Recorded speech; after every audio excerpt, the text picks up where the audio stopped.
Mr. Pierre, such an honor to have you here with us. Specifically, it's your first time here in Saudi. We're really happy to have you here. This conference speaks about so many different angles of cognitive cyber, and you just spoke about the main area of consolidation and the different aspects of it. What would you define this current period as? I mean, we're still testing the waters in many areas, but at the same time, people are very excited for what's coming next. How would you define the current phase? So first of all, good morning. Thank you for the welcome in Saudi. I'm happy to be here. I think it's a transition phase. The bad news is the transition cannot be too long because we do see the impact of artificial intelligence in cybersecurity applied to the attacks, right? The hackers are using it today. And when our SOC teams, our security operation teams, look at the traffic, look at the nature of the attacks today, they see a massive improvement already, right? These AI tools are almost free. They are available to everyone. To push it a little bit, everyone can become a hacker today, and a competent one, right? So this is one thing. The second thing is, in our view, before we go to get the full benefit of AI applied to defending ourselves, right, to the defense part of the equation, we need to simplify our networks. There has been a lot happening in the last few years, mostly around cloud and applications running on different environments. You have a very successful Oracle Cloud here. Google is coming next. You have Ali Cloud, I think, in Saudi for quite a while. So applications are running everywhere. Customers use different technology stacks in every environment, and it's almost impossible to maintain that, and it's definitely very difficult to secure it, right? So our view is that the number one priority is to simplify, regain control over your infrastructure, and then look at where you can apply artificial intelligence to help. We do apply artificial intelligence to our own solutions, but customers can do the same if they control their environment. It's hard to augment or improve something that is a bit unknown, if I must say. If we control the environment, and I think that is key, to make use of AI, to reach efficiency, to reach the large scope that it provides, but at the same time to preserve security in the space. How can that take place? It can, and just before me, our presentation, the Google presented, right? And all the AI models are simplifying things, but still there is a learning curve. You need to learn how to do it, right?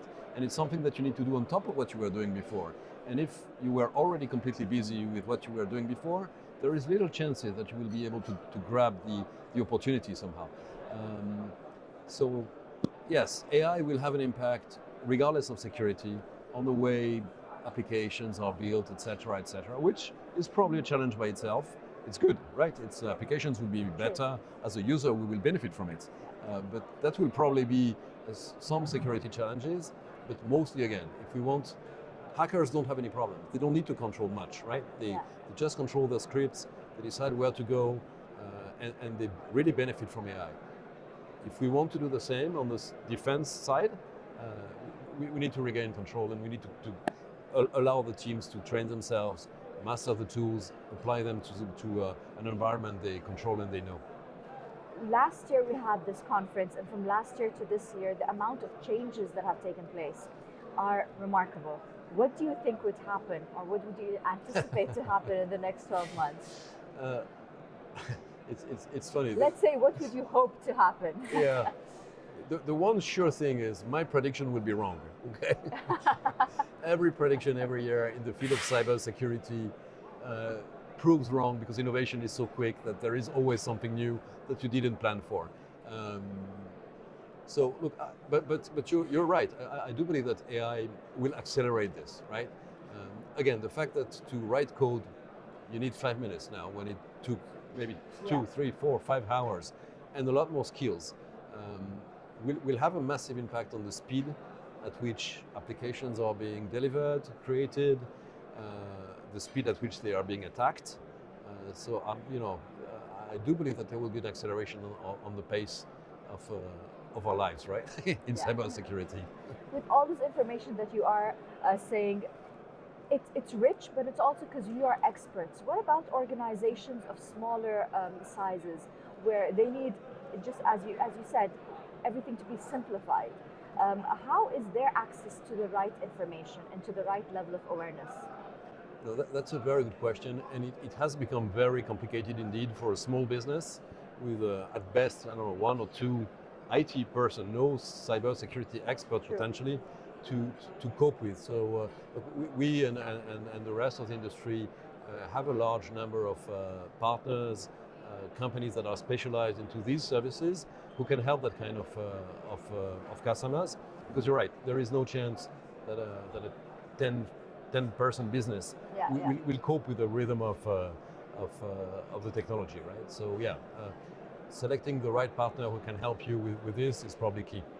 We're so happy to have you here. I know this is your first time to this conference. What do you think of it? Look, I love the conference. I love the pace at which Saudi is transforming.